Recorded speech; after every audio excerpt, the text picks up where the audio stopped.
spent the money to make it in the first place, they get to keep reusing it. But like, it's a money in, money out situation. I mean, like, Well, if yeah, you're also able to like collect other bottles and reuse them yourself, like, why would you care about that? it would be a net neutral. Like Right. it wouldn't matter. Mhm. And yeah, like I'd like to see more of that. Actually, it would also make shipping far easier because when you have standardized containers for things, well, you can build like crates or whatever that hold that type of container, and everybody uses it, and you can make your trucks and containers and trailers and stuff fit that. All of your handling materials handling stuff is universal, so it's like, yeah, like Coca-Cola, if they manufacture the old classic Coca-Cola bottle, they have to hire a company to custom build a bespoke manufacturing machine to handle that specific bottle. Whereas if everybody kind of just said, this is going to be the soda bottle of like the small soda bottle is going to be this form factor. Well, okay, now you just buy off the shelf shit. Any company that wants to make soda, they're like, oh yeah, that's the standard soda bottle, like the handheld soda bottle, and then you've got the one you keep in the fridge, and maybe a mid something in between. And so tooling is very easy at that point because, like, oh yeah, there is no other bottle. You know, like, it's so simple. Also, at that point as well, recycling too becomes much easier because, well, now you have standardized shapes, you have standardized materials. So you have your glass, you have particular kinds of plastic, and it doesn't really behoove anybody to use plastics that cannot be recycled or reused. That, I mean, if you look at, like, I can just talk about in the US how well, you know, because you lived here for most of your life too, the bottles are clearly not designed for more than one use. They're very thin and flimsy, and it's kind of like, yeah, you just chuck it. Well, what if we made bottles that were a little thicker and more expensive, but you know, you pay a deposit, and that deposit, you get that back if you bring them back. But the bottle is designed to be reused. It's like a little thicker, a little heavier, more heavy duty. I, why are we doing that? And that, I think it's social pressure, really, and that we don't have social pressure because people think, oh, the government's got it covered, right? There's recycling programs and stuff, and I just put it in the bin and off it goes somewhere and it gets recycled. Like, no, have you seen what happens to all those plastic bottles and cardboard and stuff that you put in there? It goes on big, huge ships, big barges that go to other countries, and they burn it or just dump it into the ocean. Like, that's it. And in fact, a lot of places are not accepting it anymore, so it just goes into the landfill. Like, well, here with the whole bottle recycling thing, you know, there's a phenomenon that kind of arose naturally that aids in this, in that, let's say you're walking in the park and you're drinking a Coke and you empty it. You don't want to carry it around, so you just throw it in the garbage, next garbage can you come along.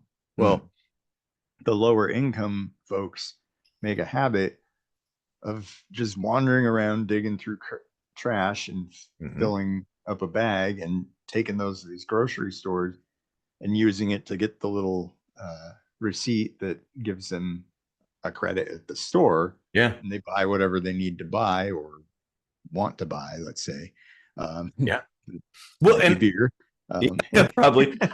And that's perfect because it's like a self-operating process. And actually, if you go digging around in trash cans and stuff, pulling out the recyclable stuff, the deposit stuff, you can end up with a lot of money. Like one garbage bag full of aluminum cans is a ton of money. That's one thing I could never understand, is why dumpster diving is illegal. Yeah. Like, why? Like, if somebody wants to dig through garbage and take and reuse something or fix something or whatever, like, it's already been tossed aside. Exactly.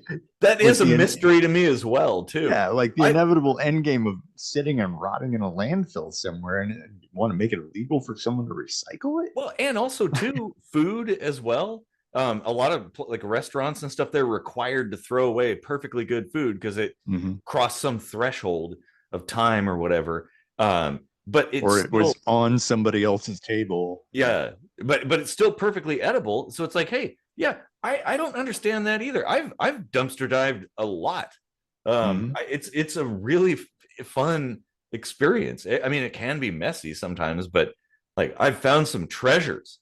Like I found, in fact, one time, me and a friend were dumpster diving in like an area, a little strip mall, and we found a bunch of boxes of perfectly good plates. It's like a plate set and like a bunch of ceramic jars or whatever, where one was broken, but the others were completely fine. So we pulled that out and we're like, hey, this is awesome. Like, this is perfectly fine. Why the hell did they throw the entire box away?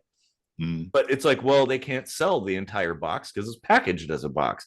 So let people dumpster dive. It should be encouraged, I think.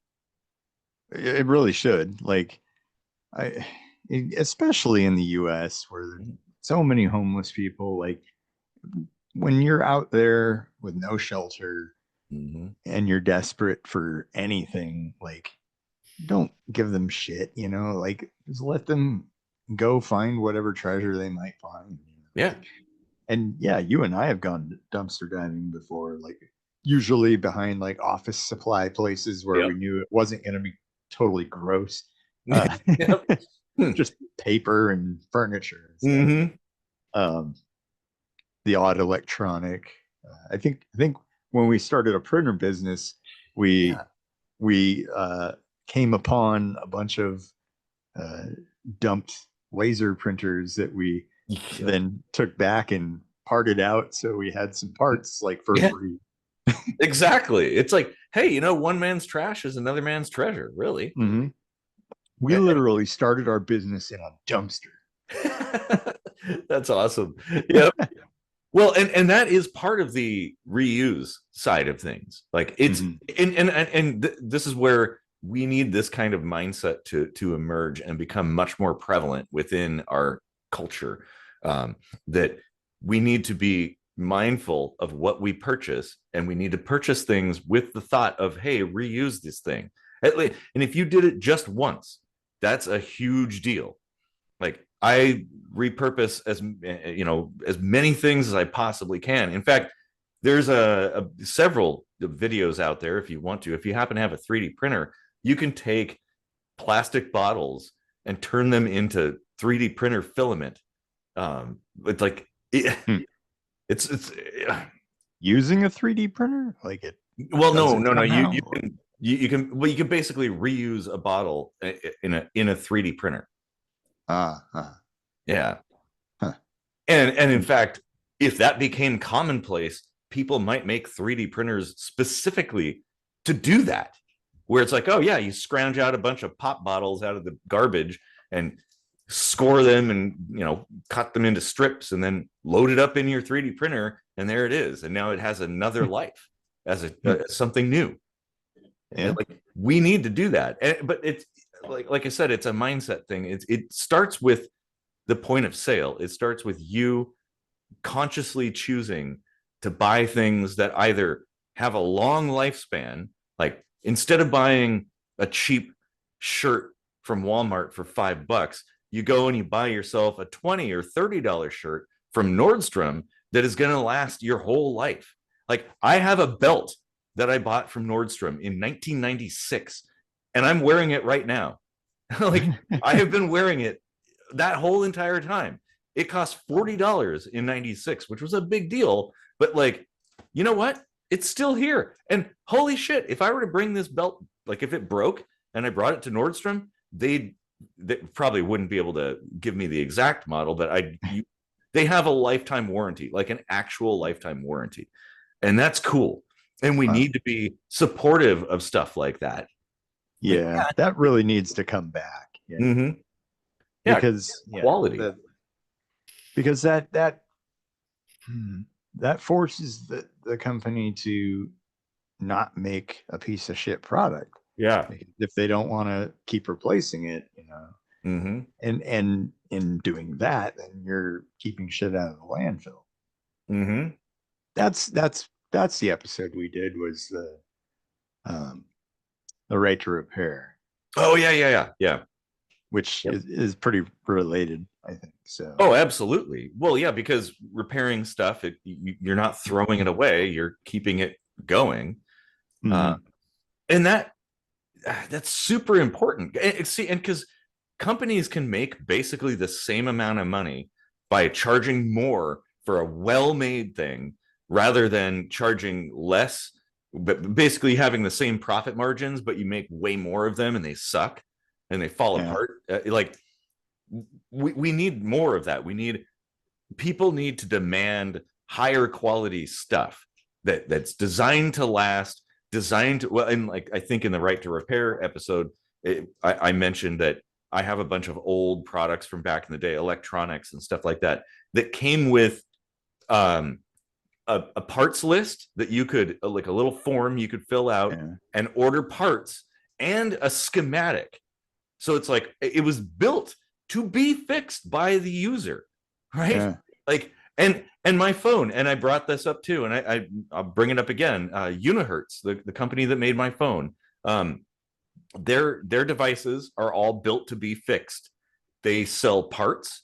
There are videos on their website, like instructional videos on like, oh, how to replace the screen, how to replace the battery, that kind of thing. Like, why are we not demanding that Samsung and Apple do the same? Like that. How many fucking iPhones are there in a landfill? Like, probably too many, just for a cracked screen or something. Well, and they build their stuff to intentionally brick itself if you put an unapproved part in it. Like, okay, people really need to understand how scum of the earth the Apple company is. Yeah, like Steve Jobs was a total douche. That's how you build a company that's a douche company, is you have a total douche kind of headed up, of course. And you craft a cult around your company. And that's how you do it. But I mean, that's like marketing genius, but it's not helping the world at all. Well, and that's why anytime anybody asks me for advice on like, oh, what phone should I get? I'm like, Unihertz. They have lots. They have something for everybody there, including like the outdoors person. There's a phone that has, I think the battery can last like a week on a single charge, and it has a flashlight that's more like a spotlight. it's crazy. But then they have like little phones. They have, they made a phone that's very similar to a BlackBerry, which is the one I have, the Titan series, and they're ruggedized and stuff. Yeah. But I mean, that kind of mindset, we need to adopt that. We need to spread that around and get everybody into that mindset. Like, you know what? Buy a quality product.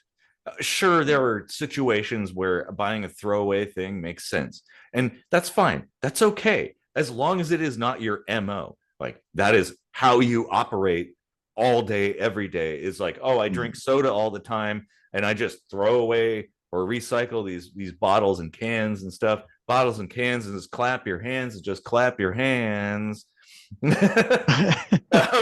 But so how about, like, what if people, instead of like going and buying soda, what if there was like a tap and you could refill a refillable container or something? I was just gonna say, I don't remember what episode we talked about this in before, but the whole grocery shopping experience has so much waste. Like, individual packages for everything, and Mhm. like, why can't you walk in with an empty egg carton and there's just like a big thing of eggs, and you just pick eggs and fill it up and Yeah. pay for your dozen eggs, And you and reuse that carton. That's the carton. yeah, When you finish with that, you bring it back to the store and take for eggs, as, put it for as back in long the as it's still structurally sound, yeah. yeah. But at that point, it would encourage manufacturers and consumers to get like rugged, long living uh containers, right? That Right. it's not like a Well, cardboard thing that you basically designed to be thrown away. It's a hard plastic enclosure that'll last. And and just now I kind of had this idea, like, how refrigerators have, some of them have little spots for eggs and some have spots for soda cans and stuff like Mhm. that. What if you just constructed shopping carts to have all these nooks and crannies that are meant to hold these standardized uh, reusable containers for certain things? Yeah. And you just like fill it up and slide it into its Oh, particular wait a spot. minute. That's actually good, and that made me think. Why why would we limit these deposit based exchangeable containers just to Mm-hmm. say soda? Why not egg containers? Why not containers for pasta or whatever? Yeah. Soup cans or whatever, like something like that. It's a reusable thing, Right. and you just pay a deposit, and the purpose of the deposit is so that it encourages people to return it, right? Because like, oh, I can Yeah. get some good money for all these cans that I have. Or if you do throw it away, somebody goes diving into the garbage looking for that treasure, and they collect Yeah. it and they bring it back and they get the deposit. Like, Even though it's kind of a service fee tacked on, like to pay for the collection and cleaning and well, distribution. That's in a fine. well, absolutely. But it's also companies are very much they benefit from that, because it's like making a new container costs way more than just Mhm. sterilizing an old container that's designed to be reused. Like, Yeah. that is super easy. You can automate that whole thing and just throw shit in there, and it comes out perfectly clean. Now you can Yeah. repackage whatever. It yeah it and you were saying like you can get credit in a store, but in some places, I know Oregon, I think they have a deposit of like 10 cents for cans or bottles or whatever. You can collect bottles and stuff and take them to a facility and get cash for it. Yeah. Yeah. So, and that used to be the way here in Washington as well. Man, we should just start our own grocery store and just have like these special customized Mm-hmm. shopping carts in it, and you can even like right at the entrance you can grab like these special containers for them and pay for them once and then just keep reusing them. Yeah. And you could even have like a little slot to put like a little brick of those like things you put in your lunch bag that you pull them out of the freezer and put them in there and it keeps it Yeah. cold. Yeah. Just put something like that near the bottom, and then you put frozen stuff on the very bottom, and the coolness kind of drops onto it. Yeah. Like a brick of dry ice or something encased in Mhm. plastic. Yeah, I think it's like the gel pack Something thing like that. that Yeah. I have a bunch of those. Those are awesome. But like you totally then like you're increasing cleanliness and hygiene with food, because like stuff can stay cool while you're shopping. Yeah. Uh, Things are being sterilized, packages are being sterilized and reused and so on and so forth. And buy in bulk too. Like the Mhm. bulk section of stores. Some don't have that. But a lot do, like Winco does. Um, like a huge bulk section. You just grab really thin plastic bags and fill it up with whatever, like Yeah. everything they have there. And then, instead of it being a bespoke type of container for just this one product, it's just a sack that you put things in. and you buy a bunch of it by the pound, basically. Mhm. Even though at the end of the day, in that regard, you'd be throwing away a bag. It's like, well, that little thin bit of plastic is nothing compared to all of the packaging that would normally go along with that much material. Yeah, but I mean, like you're saying, with reusing stuff like soup containers or whatever, like, yeah, you don't even have to wash it out. You bring it back, get your deposit back, and it goes into an autoclave and gets cleaned, like, Yep.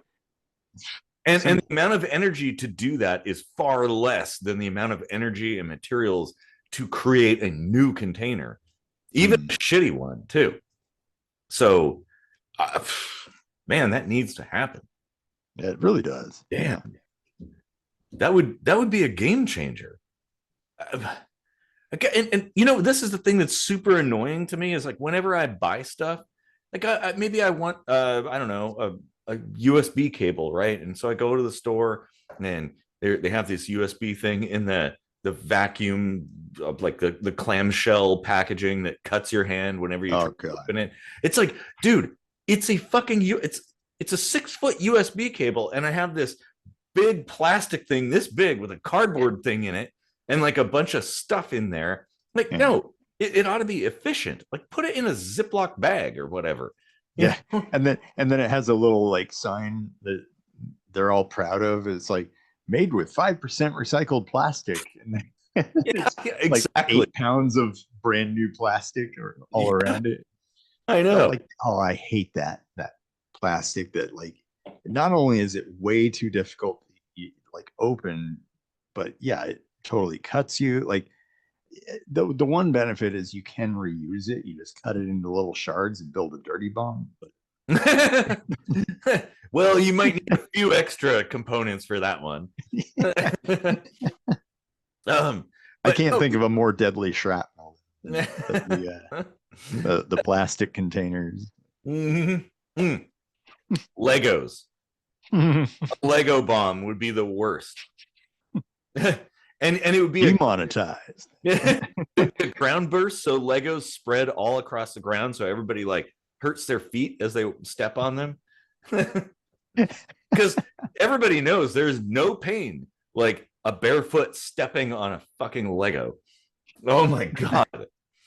Oh Jesus. Oh god. Yeah, that's not unlike. I was just thinking, like, that's a very ninja move, because that's not unlike Tetsubishi. Yeah, exactly. It is. Well, yeah, because those weren't designed to kill; they were designed to slow people down. Yeah, you get out of there. Like, should always carry Legos in your pocket. Yeah, that's part of ninja prepper. Like always carry Legos in your pocket.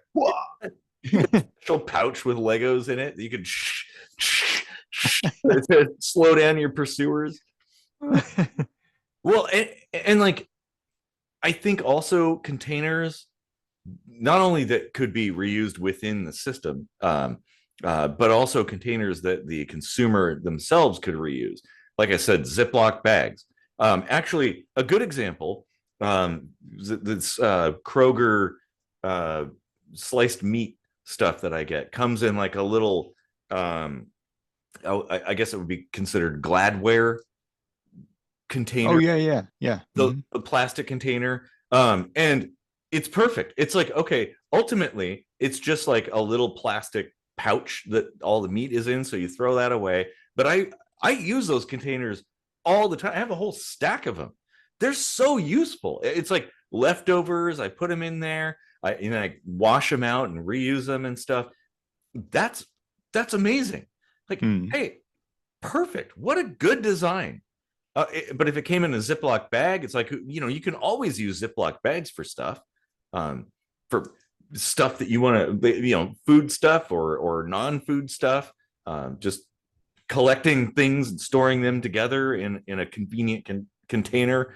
That we need more of that, because like those clamshell packages, you can't reuse that. It's formed to the shape of the products. Like, yeah, basically the only thing you can do is throw it away. I mean, when I was a kid, sometimes I would, like get a action figure toy or whatever. Mhm. And then I would just like carefully peel it off of the cardboard and then take it into the bathtub and it would be a boat, you know, like yeah, exactly. No, for that action figure even. Yeah. But if companies were intentionally building things so the packaging could also be used for other stuff, like, you know, a cereal box that has something you can craft as a component. Because you remember when cereal boxes had prizes inside, right?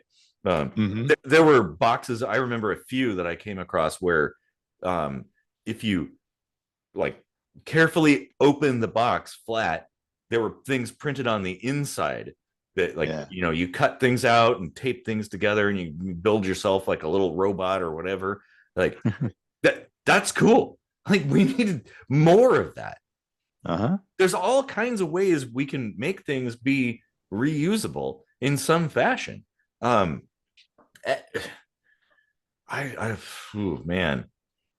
but like whoever came up with that idea was probably like building paper airplanes at their desk, and their boss came along. They're like, "What are you doing? You're fired!" And like, no, wait. This is a marketing. Hear me out. Imagine like somebody just building paper airplanes at work all day. Oh yeah, who would do that? Like, only a bunch of fuck offs would do that. Oh man. And that, I think, is important. We need more of that. We definitely need, as consumers, to demand that of companies and encourage companies to do that, and maybe highlight the financial benefit of doing something like that. Because, well, it works for milk. The milk companies that sell milk in glass bottles, it's like one of the only things like that in the stores around here. Yet it works. You pay a $2 deposit or whatever, and if you bring the bottle back, you don't have to pay that deposit again. You just get milk at a reduced cost. Or I guess you could collect a bunch of bottles and bring them back and get a bunch of cash if you want. Like, we do that with water. We get glass water bottles delivered, and well, actually, the you know, the water dispensers, you know, that take the 5-gallon jugs, those, I used to have one of those at home. Yeah, it's a good example of something, because that's what they do. They take those back, they collect them back, they clean them out, put more water in, and then, you know, you probably might end up seeing the same jug come back to you again at some point in time. Yeah, probably. I mean, you could certainly reuse those quite a bit. Well, there were places. There was a place on 6th Ave. I don't know if it's there anymore. Water to go. And I used to go there. You bring your own jugs in and just fill it up. I think it's called Water to Go. Yeah. Yeah. It's still there. Yeah. Yeah, that was cool. Because I don't know, if you used that much water, like if you had 4 or 5-gallon jugs or something, and you went through one a week or something, it was like $5 a month. Yeah. Effectively for water. It's really cheap. Yeah. Absolutely. Well, and here's the thing, from a consumer standpoint. Yeah. Or like, you could get spring water or something like that too. There's a variety of different things, distilled water.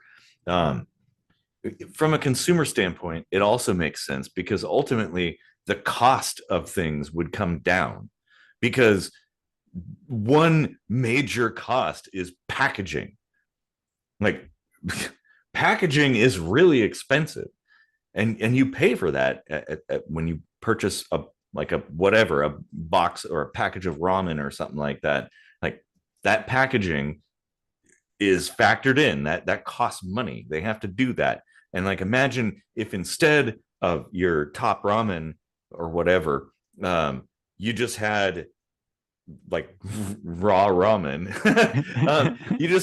You had like bulk things, and then they had a little sign that had their designs to entice you to buy their stuff, and you just grab the things and put them in like a reusable container instead. There's so many things that could be done, and obviously you can't do it all, because certainly a few things need to be factory sealed, but not everything. In fact, most things don't need that. I remember when we talked about this before, I even had a thought about that. Like, yeah, of course, there's some things that, you know, you just kind of can't get around, like shipping it out without having some kind of, you know, packaging for it or whatever. Yeah. But then, like, at least you could still make it reusable and just have it be at the point of purchase, the clerk takes it apart, keeps the package, and hands you whatever, and you just stick it in your bag, you know, like. Or like, I actually, because that was making me think about like chicken, buying like raw chicken pieces or something. They have the styrofoam tray with the little absorbent pad, and then the shrink wrap stuff around it. Well, what if that tray was not styrofoam, but like, I don't know, polypropylene or something, like something, a higher density material that was designed to be reused, and you'd pay a deposit, and yeah, you throw away the shrink wrap and the little absorbent pad, but then that tray, you bring it back, and then the company just they collect all that stuff and they sterilize it all, and so instead of having to make a tray for every single package of chicken, they only have to make a few here and there just to kind of replace the ones that got lost to time or whatever. So like, there's so many ways that we could solve this kind of thing. Right. And the idea of recycling is just so asinine, especially as it stands, because like, well, we don't build things to be recycled. That's the problem. You know. And we definitely don't build them to be reused. And why can't they use like paper for some of this stuff, you know, instead of shrink wrap? Just use like a super thin paper, which then you could peel off at home and throw in your fireplace, or you know, compost it, you know, potentially. Yeah. And just make it out of some kind of something that's either actually recyclable or reusable. Well, and paper and cardboard are biodegradable. Like, I mean, all you have to do is leave like a cardboard box in your backyard for a month in the rain and see how quickly that turns to mush. You know, like that stuff is compostable, you know, or like the environment will just absorb it back in. And wood-based products are a good thing. Like, we need more of that, because the secondary benefit, I guess, would be more trees. And more trees is good, because trees pull in carbon dioxide. Like, they encapsulate it. And maybe even like wood products that are not designed to be thrown away, but instead designed to be reused. Like maybe something you buy comes in a wood box. Actually, I remember I got a package of tea that it was like a green tea thing, and it came in this little cool wood box with a hinged lid. And I kept that box because it's cool. Yeah. It's like, hey, wait, I could use this for stuff. I could put like screws and random parts in there. A lot of stuff that I have actually is things like that. Like, companies really should be putting those ideas, those life hacks, if you will, on their product. Yeah. You know, like, hey, this is good for keeping screws in, or, you know, other small parts, or sewing stuff, or whatever. And then you've always got your Winnings tea box that you look at all the time. You know, like, oh, I need some screws. Oh, I want some tea. You know, like, it's like it would benefit them. You know? Absolutely. And those things can be traded too, because it's like, okay, well, maybe I've got too many of these boxes, and I'll list them on eBay or on Facebook Marketplace or something. Like, hey, I've got a big old box full of boxes. Anybody who wants them, because it's like, hey, anybody who does like bead stuff or sewing, like you said, like makers who have like lots of little things that need to be organized, like those are super useful. In fact, I've used those meat containers, the little plastic containers, for that very thing. Because it's like, hey, it's a convenient small container. I can stick stuff in there. It's got a lid. Like, yeah. But here it needs to also be a circular thing where, okay, once it's outlived your use or usefulness within your life, you should be able to return it and have it be reused again. Mm-hmm. And I think also, like I'd mentioned before, like bring your own container for soda, that should be encouraged too. Like places like Starbucks or whatever.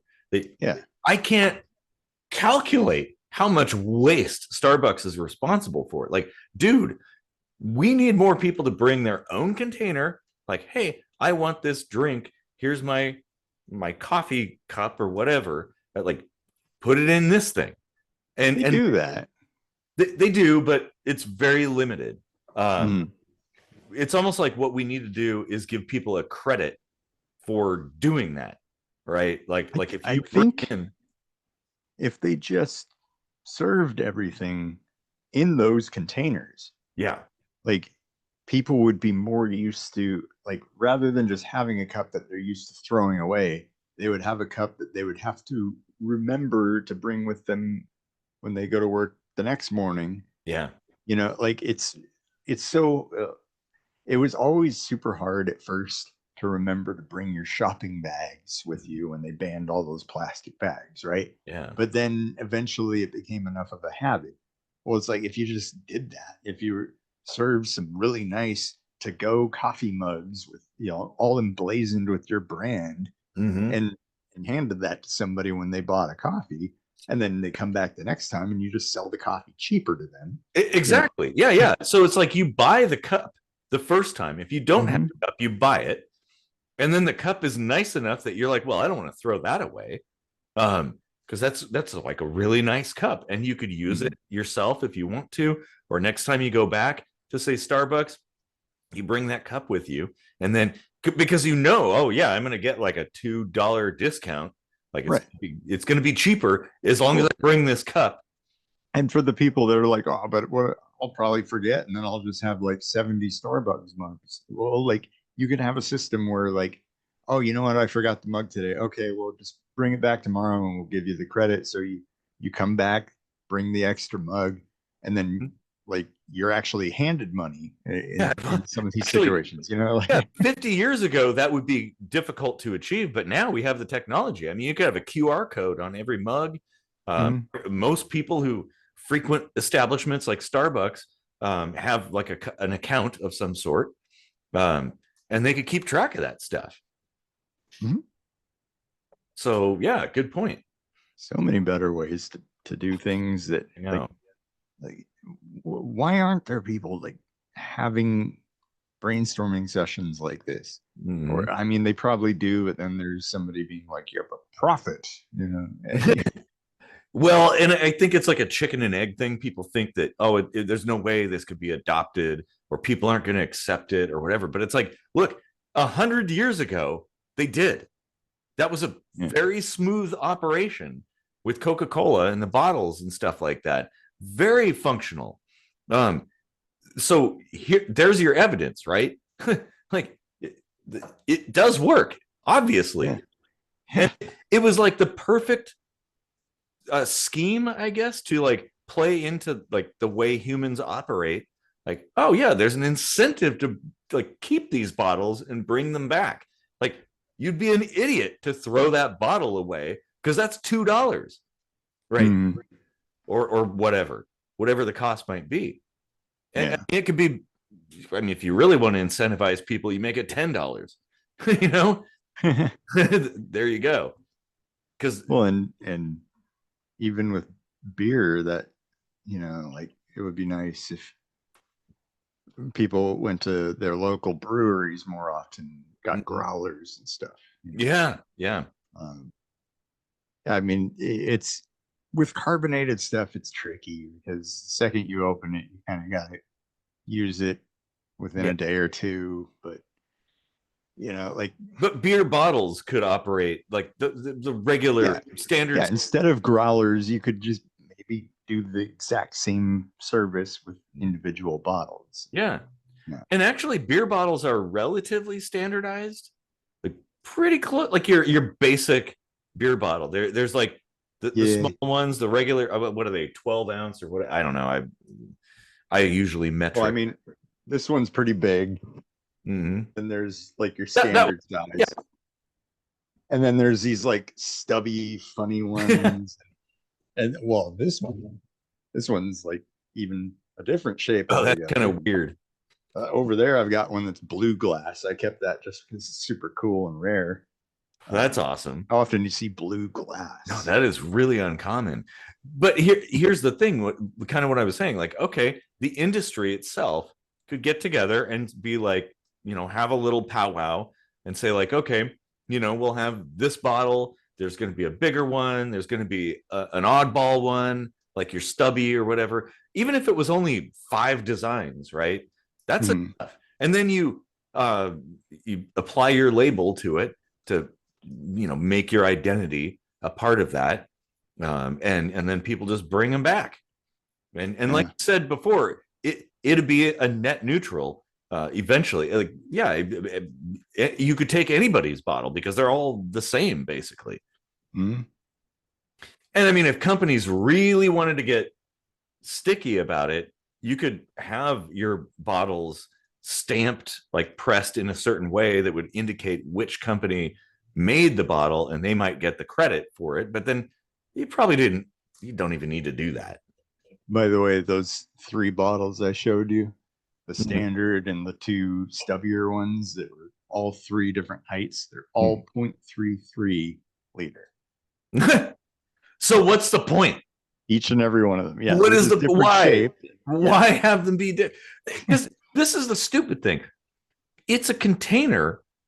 Like the product that you're interested in is housed in the container. The container is irrelevant. Mm-hmm. But the container is the waste the thing that you throw away, like chuck after the fact. It's like you're not gonna. I mean, well, except for like you said, the blue glass bottle. Like you might save a few things here and there. I have a few cool beer cans that I've saved because they're just kind of neat, really short run productions and stuff. But like in general, it doesn't matter. Like, I mean, I like the space dust can, but honestly, if it came in just a silver can with nothing on it, but maybe it just said space dust in like, electronically printed lettering, beer. I'd still buy it. Yeah, beer. Yeah. My dad used to buy that back in the day, the white can with the black letters that just said beer. That was actually a thing. And maybe we need more of that. In fact, I think that beer was made by Olympia Brewing. So it was basically the same beer you'd get if you bought the more expensive Olympia stuff, but it's just cheaper. I would love to be a fly on the wall in these marketing meetings. Like, it's like a big cloud of smoke, and they're like, "Dude, what if the can just said beer?" Oh, dude! I can totally see that. Well, and that's one of the things about, if you really care about the environment, as I do, we should be doing more and more of this, and we need to encourage everybody to do that. It's like, and you don't necessarily have to have a protest or something like that necessarily, but simply vote with your wallet. Buy the higher quality, better made product that costs more money, and don't buy the more of the cheap stuff. Because, well, you know why the manufacturers are manufacturing the cheap stuff? Because people buy it. So if you don't, if less and less people are buying it, they're going to be like, well, wait a minute, we can make. This is actually like a well-timed episode for all these tariffs going into effect. Well, at the time of this recording, not quite yet, but soon. So by the time this comes out, we'll already be seeing the effects of that at the consumer level, I'm sure. Or, well, you guys will. I'm not. Yeah. But like anywhere you can save money and and reduce cost would be a good thing, you know, Yes. like when in Rome, right? Like if you're gonna have somebody leading the country that decides like the worst economical tactic ever is a good idea, then you can try to survive in that, you know, like, well, yeah, I mean, yeah, you gotta no, even apart from that, I think everybody wants to save money. And this is something I've been saying for a really long time. Like, you actually save money by spending more to a point, right? That, like, okay, Neiman Marcus is not the place you buy shirts. You buy your shirts or your pants from Nordstrom, where like, okay, they're not the most expensive thing, but they're made better. Or you buy from a brand that makes slightly more expensive things that are made to last. Like, I like Dickies personally. I think they make some great stuff. All my socks are Dickies, and I'll tell you what, I the only time I've thrown them away is because as I'm putting them on, I tear them. You know, it's my own fault for that, but it wasn't the socks' fault. They last a really long time, and it's like, yeah, for 6 pairs it costs $20, but you know, those things last me years, and those are socks of all things. And that's coupled with me wearing like military boots all the time. That's all I wear. And that too, it's like, you know, if I used to buy the shoes, the Walmart shoes that were $20 or whatever, and they'd fall apart in a couple of months. And I buy another and another and another. And then it hit me one day. I'm like, what? Why don't I just buy the more expensive one, even from Walmart, right? And I was like, hey, I'm going to buy these like $40 shoes. And oh, yeah, they lasted me a year. And then I thought, okay, well, I'm going to buy the $80 ones from not Walmart. And they last me for, in fact, I have my old boots that are pretty worn down, but still functional. It's like I could wear them. I use them for outside work when I know things are going to get muddy. But that's the thing. It's like, hey, you know, spend a little bit more for something. Because actually, here's the thing. How many $20 shoes did I go through within the span of a couple of years versus the $80 shoes that last easily 2 or more years? I mean, right. And then you factor in, okay, well, I'm like, oh, fuck, my you know, the sole is peeling off the shoe and my foot is getting wet every time I step in a puddle. So now you have to drive to the store and shop around, find your size, make sure they fit and stuff. It's like, that too is an expense that you have to consider. So if you can eliminate that and never have to do that, like, oh yeah, the next time I probably have to go get shoes is going to be 2 years from now. Right. That's a good thing. Well, and I don't know if there's any science to back this, but I almost think that like owning more than one pair of shoes makes all your shoes last longer than they normally would. Just because like if you're giving them kind of a break every now and then from being like constantly worn. No, that's a good point. Yeah, you alternate back and forth. I've got a pair of exercise shoes that I would just wear when I would walk or go to the gym or something. I think I've had them 10 years now. Yeah. And I went to the gym quite often. So it's like they were getting worn. I don't know, like it. And then the pair of shoes I'm wearing now is like 2 years now, I think. And they're still totally in good shape. Yeah. Just because like I do have a few different pairs of shoes, and just depending on what scenario, you know, like, and there's boots nothing are not that comfortable not when you have nerve damage anymore. Oh, that's true. Yeah. and actually, yeah, distributing the stress on a particular product between multiple things, also having a backup, it like that helps. So yeah. Oh, okay, well, these aren't necessarily the most ideal shoes, but they'll work until such time as I need to go to, say, the store to get something and I'll go and get shoes at the same time. Like efficiency, right? Yeah. That is how I live my life, is efficiency. I always, even just like cleaning and moving things around, I'm always thinking like, okay, I don't want to be going up and down the stairs and back and forth a whole bunch of times. So how can I maximize the productivity, essentially? Yeah. And you could do that with your life as well. And it is a mindset thing, though. Like this, like recycling, reusing, reduce. That's one thing we didn't really touch on too, is reducing, like cutting down on the amount of stuff that you buy, because you probably don't need as much stuff as you buy. That's not it's not to say we shouldn't buy things that are fun. I mean, I have my doll collection, I have my gun collection. There's some stuff that I have that I don't necessarily need that many of, but I well, in cameras now, that's a thing. But it's limited. When it comes to things that I burn through really quickly, I tend to be pretty efficient about it. It's just the manufacturers that don't make that, they don't facilitate that very well. All the packaging and all that stuff. It's like, you know what? If I could just get my soup in a reusable can, or my pasta in a Ziploc bag or something, like that'd be great. Yeah.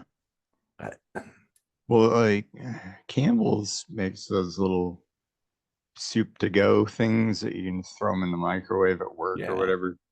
Like, why can't they just say, hey, turn those in and get a deposit back? Like, well, yeah, and they'd probably make them to a higher standard if that were they're sturdy. They are. Oh yeah, they have to be. They have to be microwaved. Yeah, and a lot of those kinds of containers I keep, because like, hey, it's a little plastic container I can stick things in when I'm working on a project or whatever. Or I stop working on a project and I want to collect everything together so I don't lose it. And that's the important thing that we need to be aware of, or make it part of our lifestyle, I guess. That, hey, before you throw that away, is it possible to reuse that? Can you think of a place that could possibly live another life, a second life? And that's all it takes, too. One time where something's reused and it makes a massive impact. If everybody did that with everything. I'm just looking around me, and I've got, like, instead of buying a pen holder, I just used a mug, my Federation mug. Like, exactly. I was like, oh, that's a collectible, but I'm not like worried about scratching it up with pens. I'll just keep my pens in it, Exactly. And I think over here in my little garage, my tools, I keep some empty mozzarella things, for screws or whatever when I'm working on a project. Yeah, like there's plenty of like, Ziploc bags are great for tiny stuff like SD cards, and so you don't lose those. A bunch of little things that you might otherwise misplace. And Ziploc bags are great, like for somebody like me who's always working on projects, that I can like pack everything in there and like put it away for another day. Like, okay, I don't want to work on this right now. I'm just going to stuff everything in a Ziploc bag. Imagine if I didn't have to go to the store and buy Ziploc bags, but it was a Ziploc bag from some product that I bought. And I'm just like, I'll just reuse it. Why not? Yeah. It's still functional. And those are great for travel as well. Oh yeah, absolutely. Throw your toothbrush and your shampoo and all that stuff in there. And then when you're packing on the last day and you just showered and everything's all wet, you just throw it in the Ziploc. Yep, exactly. And then promptly open it when you get home so it doesn't mold. Well, yes, that is true. They're very good at sealing things in and out. Yeah. And like I said, this requires kind of a change of mindset, that we as consumers need to be consciously purchasing things. In fact, I think maybe this episode was born out of something I said purchase with purpose. Hmm. that the idea is you buy things in, like, you select the things intentionally that can be reused, the packaging that can be reused, and you buy those things, and you buy things that are not throwaway things, but you buy things that you know will probably last longer than the other thing. Like, Yeah. oh, there's the $5 USB cable that's complete garbage.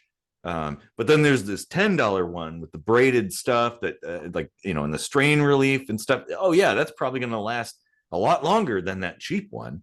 Even though it's $10, I'm going to buy that one. And maybe that $10 one comes in a cardboard box or a Ziploc bag or something like that. Yeah. That we need more of that. And then at that point, we're left with only recycling when it reaches end of life. Yeah. Like I said, glass bottles, you could easily 100 times or more. And then at that point, it's like, how many glass bottles are going to need to be recycled or disposed of? Probably not that many.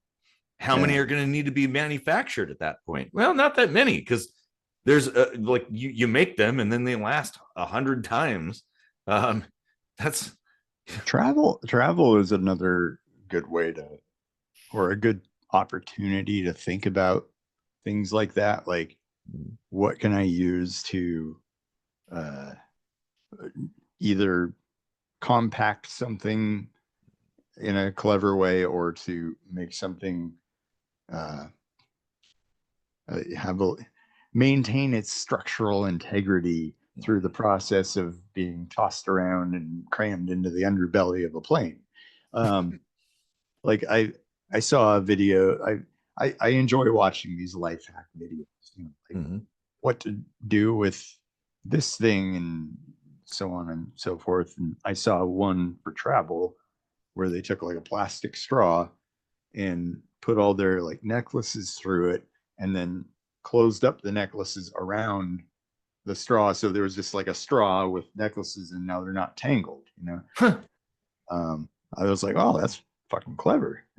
Well, yeah, you can actually use straws. Like if you have a soldering iron, you can take straws and pinch them together and make like a mini container for stuff like fluids or gels or whatever. Yeah, exactly.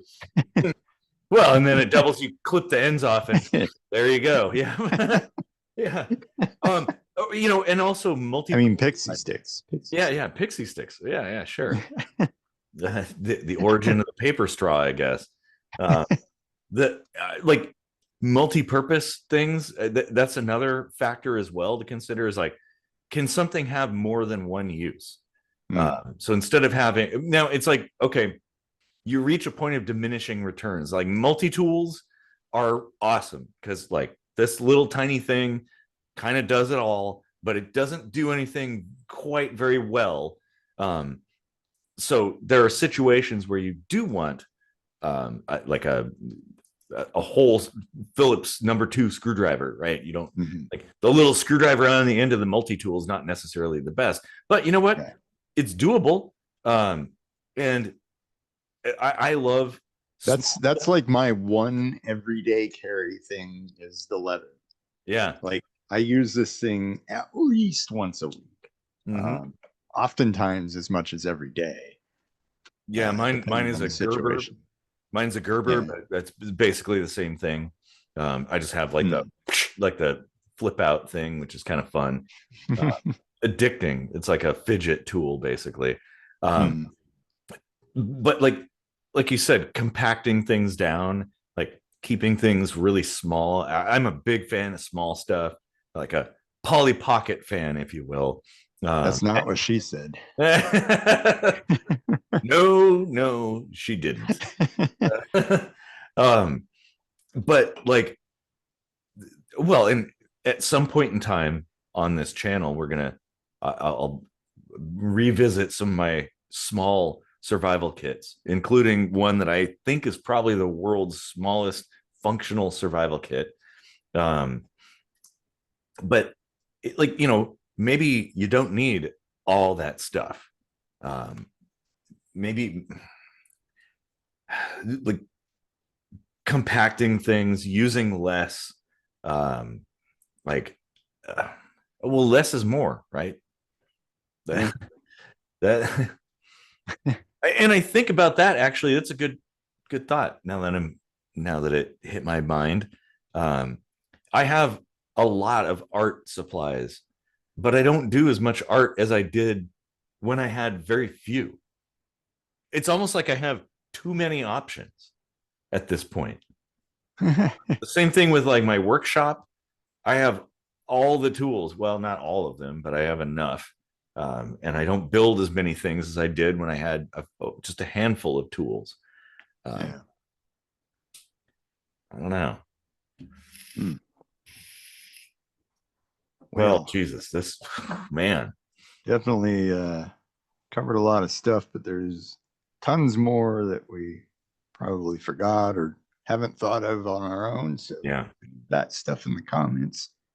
absolutely. I think nowadays on YouTube, at least with cell phones, you can do like reply videos and stuff in comments, I think. So if you've got a life hack video that you'd like to put in the comments section, please do, because I would just yum that up. Oh yeah. Well, and if for anybody who knows of like a way to reuse a particular thing, that's important too. Like it's going to take everybody, a concerted effort across the planet of everybody sharing ideas and things they've discovered. Because it's like, well, I like there's so many of those, like you said, life hack things where I'm like, huh, never thought of that before. That's really clever. Yeah. Like, good. And we need to be sharing this stuff. Like, how do you reuse things? Yeah. Well, I have like a bunch of these like clipped to the shelves here on my desk, and I hang like my headphones and stuff on. Yeah. And then if I don't want to hang it anymore, I just take it off and like move it or whatever. Yeah, you could easily buy a purpose-built headphone hanging thing, right? And that would only do that one thing versus that, which like goes back to what I'm saying, like things that have multiple uses. Yeah. Yeah. I have this guitar holder that's holding my stethoscope. Holy shit!